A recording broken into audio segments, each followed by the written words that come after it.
Hello everyone and welcome back to my YouTube channel. Today I have a really simple birthday card to share with you using an adorable digital stamp from Rachelle Anne Miller.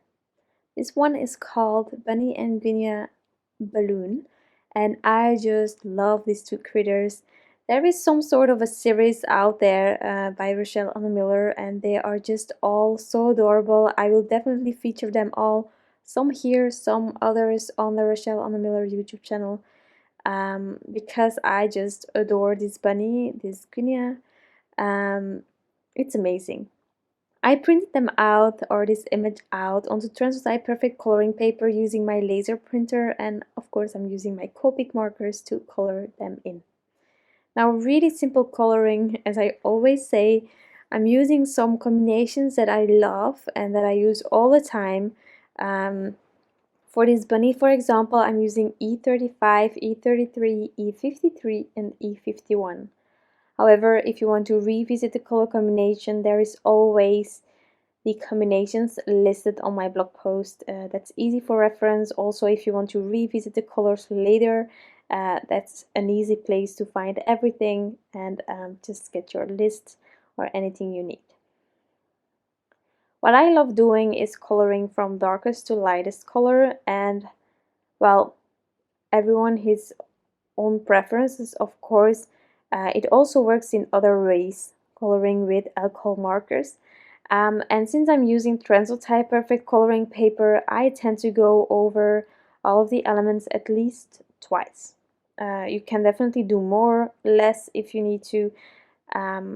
This paper allows you to add quite a lot of layers, so therefore that's a lot of fun. But I find that with 2 layers I get most of that blend that I want to get. But again, if you need more, you use more layers. If you find that 1 layer is enough, 1 layer is enough. It all depends on your personal preferences and what you enjoy doing or creating with. So here, really simple coloring. I also decided, depending on what Rachelle Anne Miller will create with these cuties, that I might just use these combinations all over so that you can really see that this is some sort of a set. I think that can be really fun. So for this tiny critter, I don't know if you saw, but I used almost exactly the same combination as I did on the bunny, except that I didn't choose the lightest marker from the bunny and I added a darker one. And this way you get completely another combination, another color combination. However, you only added 1 more marker than what you previously used. So that's a way for me to stretch my markers. It's a lot of fun. A lot of people don't realize it when they get the card that it was actually made with not as many markers as it might appear. So that's something that I really love doing. So next up for the balloon, I thought first to go really soft, but then there just was something missing, so that's why I added the R29 as well. So this has been a combination of 4 colors and it was a bit back and forth. Now, something that I must admit about this paper is that although it can handle quite a lot of layers, sometimes this paper as well as other papers can sort of act like it is oversaturated. It sort of doesn't take on that ink anymore. So what I do then is just use my heat gun, let everything dry, and then I go back in with my markers. So that's something that you can do. You can of course also just lay it aside and let it dry on its own, but let me just say that I'm impatient. So therefore a heat gun is a lifesaver for me. Now for the flowers here as well as the butterfly, I decided to go with a teal. Why? Because it really goes well with the color of the balloon. It goes well with browns.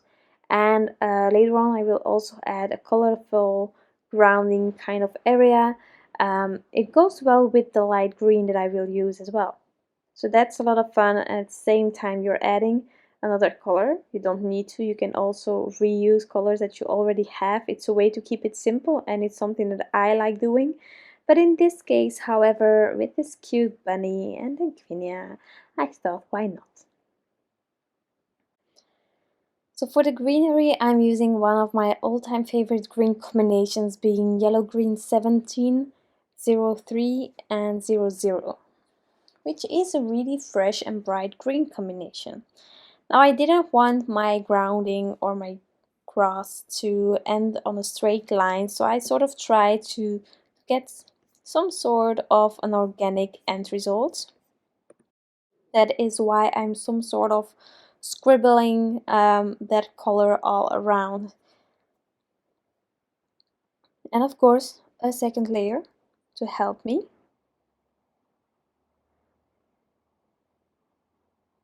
Just really subtle. I'm taking my time. This is something that I'm not used of doing, but there is always this lovely grounding by Rachelle Anne Miller herself within that swirly line that I adore about her illustrations. So yeah, I just try to have it organic and sweet.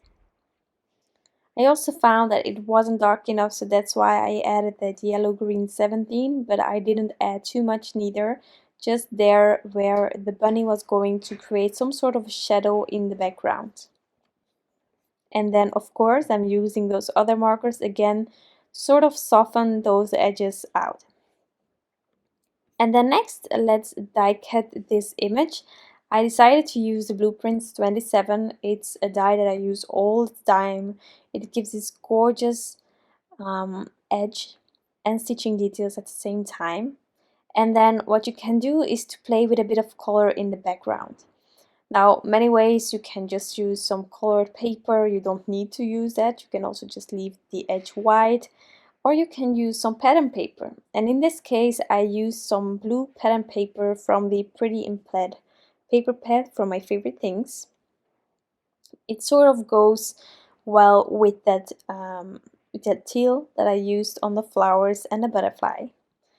So I just took that paper from the pad. I am completely adding it on top of my card base, and this way I can trim off the excess, and I am sure that I didn't cut it just slightly too small for my card base. The excess I will just put back in that bag, and then I can add my colored panel as well. Now you can add a color panel with some dimension if you want to. I just decided to add it straight on top of the pattern paper. So I'm just using some more Pritt adhesive roller. Next I fixed a tiny, mistake. I just went over those eyes, so I just wanted that white dot to appear. And then I'm going to add some glossy accents to that balloon. I love adding glossy accents on balloons. I think it really adds something. I don't do it all the time, but I definitely think that in this case with these cute critters, it just adds something to that card. Now if you want to, you can add way more, but I just love this clean and simple look, and that glossy accent will already let this balloon shine on top of this card. So that is it. I hope that you like this end result as much as I do. Thank you so much for stopping by and taking your time to watch this video. I truly appreciate it. I want to thank you all, and I wish you all an incredible day, and I'll be back soon with some new craft inspiration. Bye!